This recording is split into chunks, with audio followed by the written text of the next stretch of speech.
This is the Bush Whisperer coming at you from the most beautiful penguin sanctuary, the southern tip of Africa, Simonstown, Boulders Beach, Cape Town.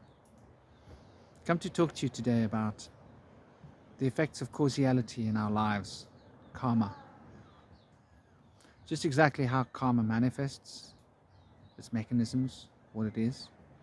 It's essentially the consciousness field that binds us through natural law to the manifesting principle of thought and emotion, as the Ida and the Pingala tune our awareness, it tunes our state of mind.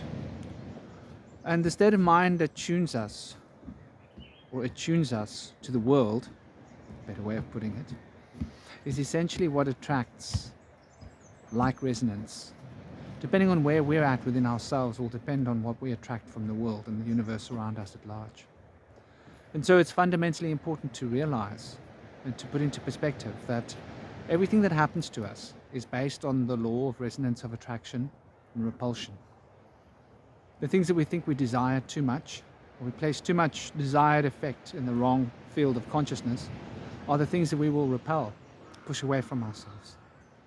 Very often the things that we resent and the things that we deny through the laws of natural causality, we will magnetically attract towards ourselves because we plant the seeds deeper into ourselves. And by planting the seed deeper into ourselves, we actually build the resonance that attracts the aspects of the world and our lives that we don't like. So karma is built into the system. It's not some external force working upon you. It's an internal expression of what you feel and the thoughts that you think and the way in which it attunes reality as per the vibrational field of the DNA's resonant field, which carries the consciousness in and through and out of the body through the astral and the etheric templates that download and upload consciousness. I've done videos on this before. Subscribe so that you don't miss my daily videos. And don't forget to like and share if you think the content is valid. So what can we say about karma and causality and how it tunes and shapes us? The feelings that we are able to bring out of ourselves are the emotional currents that carry us deeper into ourselves. So this causal reality is twofold. This is the process of Svadhisthana chakra to understand why the belly is so important. Why in yoga it's considered to contemplate one's navel. The shaman has a very intimate connection with the navel sphere. For the causality is essentially what the shaman is working through when working on the principle of rhythm. For the principle of rhythm, you can be seen in the body to maintain rhythm is the solar fire, the triple burner.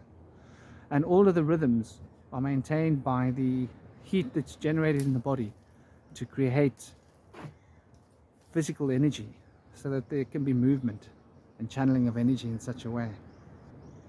And so it's important to realize that the metabolism is controlled through the digestive fire and by the sphere of the digestive enzymes, which are different beings that are a part of the matrix of being in our body. And they tune all the organic life in our body, which is an abundant ecosystem of life, which is managing all the internal, mental, emotional, physiological effects that carry our consciousness field through our bodies. Something to think about. The very thoughts and emotions that we hold are very much tuned by the microbes in our body.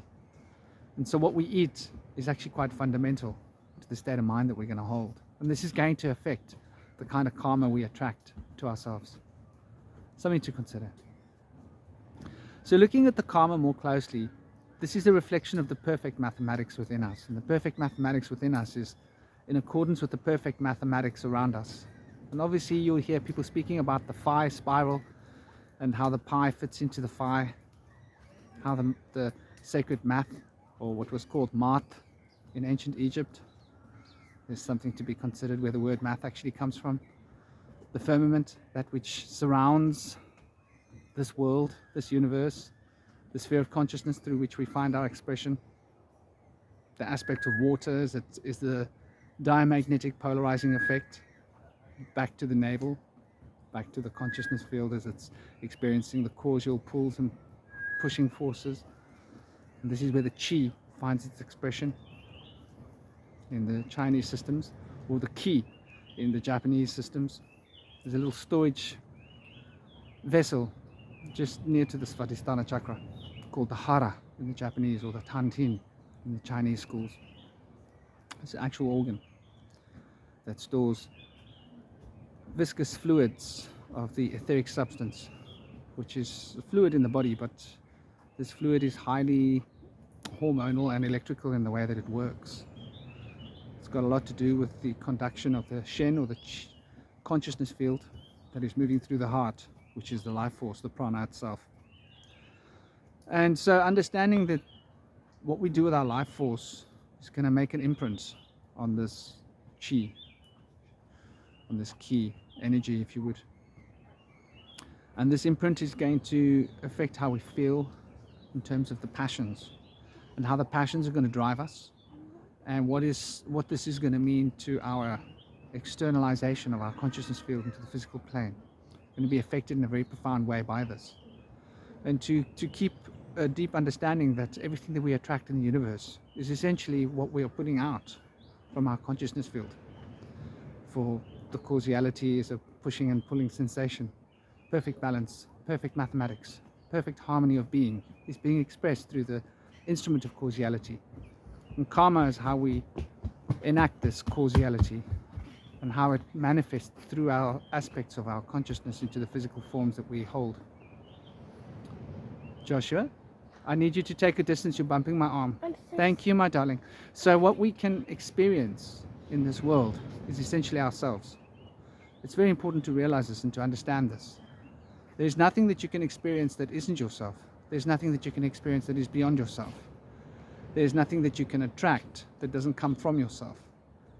And so all the experiences that come to us are essentially the fruit of teaching from the inner self, to teach the self about the true self. And so karma is an instrument of understanding and wisdom, if you really want to get right down to it. This is why karma yoga is such a big part of the tradition of learning and growing spiritually. And whatever spiritual tradition you're in, the karma yoga, or what you actually do, the actions, are going to be more fundamental than anything else.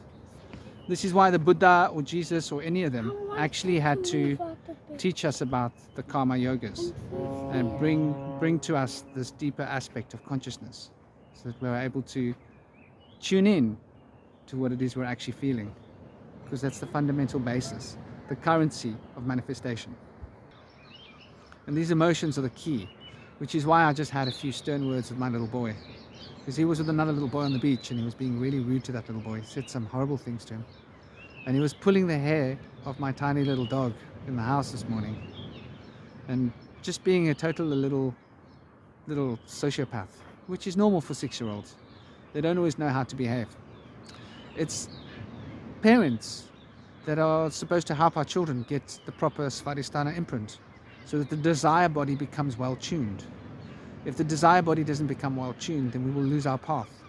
This is why discipline is so important, why all the great teachers have taught the karma yoga discipline of understanding that what we do in the world is what we're going to attract, what we're going to put out, which is why it's so important to, good morning, to be in tune with the karmic flows of how we affect the other people around us in the world, and to be conscientious and courteous, and to share love, compassion.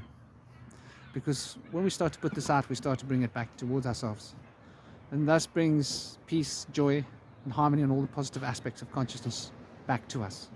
So remember that next time you've got to make a decision that relates to another human being or an animal, how you have to behave toward them.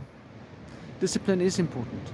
We do need to behave with the conscientiousness and awareness of how the causal field operates, and how to manipulate our own karma is fundamental to understanding how to manipulate our own consciousness field, and how to bring the state of harmony into our thoughts is based upon what we've done to other people and animals.